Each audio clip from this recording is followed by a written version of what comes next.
अध्याय 15 पुरुषोत्तम योग। श्री भगवान ने कहा जाता है कि एक शाश्वत अश्वत्थ वृक्ष है जिसकी जड़ें तो ऊपर की ओर हैं और शाखाएं नीचे की ओर तथा पत्तियां वैदिक स्तोत्र हैं। जो इस वृक्ष को जानता है वह वेदों का ज्ञाता है। इस वृक्ष की शाखाएं ऊपर तथा नीचे फैली हुई हैं और प्रकृति के 3 गुणों द्वारा पोषित हैं। इसकी टहनियाँ इंद्रिय विषय हैं। इस वृक्ष की जड़ें नीचे की ओर भी जाती हैं जो मानव समाज के सकाम कर्मों से बंधी हुई हैं। इस वृक्ष के वास्तविक स्वरूप का अनुभव इस जगत में नहीं किया जा सकता। कोई भी नहीं समझ सकता कि इसका आदि कहाँ है, अंत कहाँ है या इसका आधार कहाँ है। लेकिन मनुष्य को चाहिए कि इस दृढ़ मूल वाले वृक्ष को विरक्ति के शस्त्र से काट गिराए। तत्पश्चात उसे ऐसे स्थान की खोज करनी चाहिए जहाँ जाकर लौटना न पड़े और जहाँ उस श्री भगवान की शरण ग्रहण कर ली जाए जिससे अनादिकाल से प्रत्येक वस्तु का सूत्रपात तथा विस्तार होता आया है।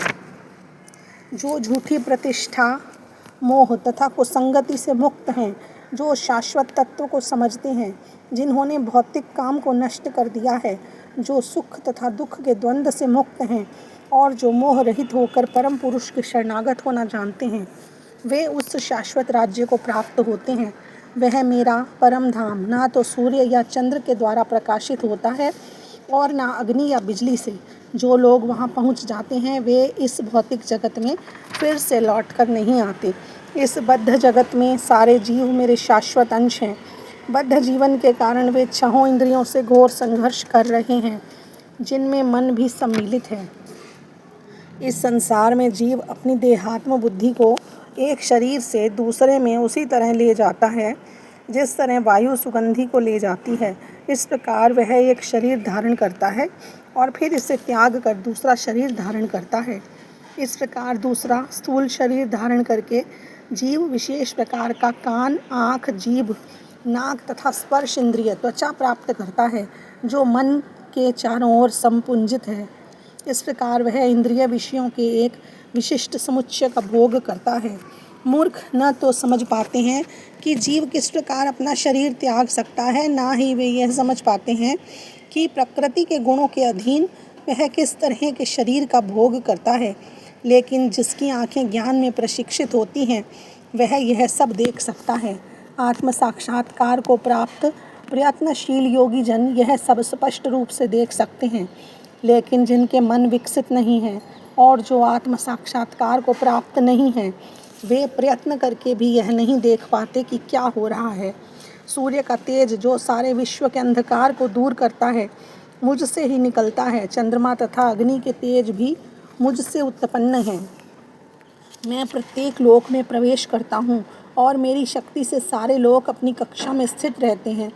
मैं चंद्रमा बनकर समस्त वनस्पतियों को जीवन रस प्रदान करता हूँ। मैं समस्त जीवों के शरीर में पाचन अग्नि वैश्वानर हूँ और मैं श्वास प्रश्वास प्राणवायु में रहकर 4 प्रकार के अन्नों को पचाता हूँ। मैं प्रत्येक जीव के हृदय में आसीन हूँ और मुझसे ही स्मृति, ज्ञान तथा विस्मृति होती है। मैं ही वेदों के द्वारा जानने योग्य हूँ। निसंदेह मैं वेदांत का संकलन करता तथा समस्त वेदों का जानने वाला हूँ। जीव 2 प्रकार के होते हैं, च्युत तथा अच्युत। भौतिक जगत में प्रत्येक जीव च्युत क्षर होता है और आध्यात्मिक जगत में प्रत्येक जीव अच्युत अक्षर कहलाता है। इन दोनों के अतिरिक्त एक परम पुरुष परमात्मा है जो साक्षात अविनाशी भगवान है और जो तीनों लोकों में प्रवेश करके उनका पालन कर रहा है।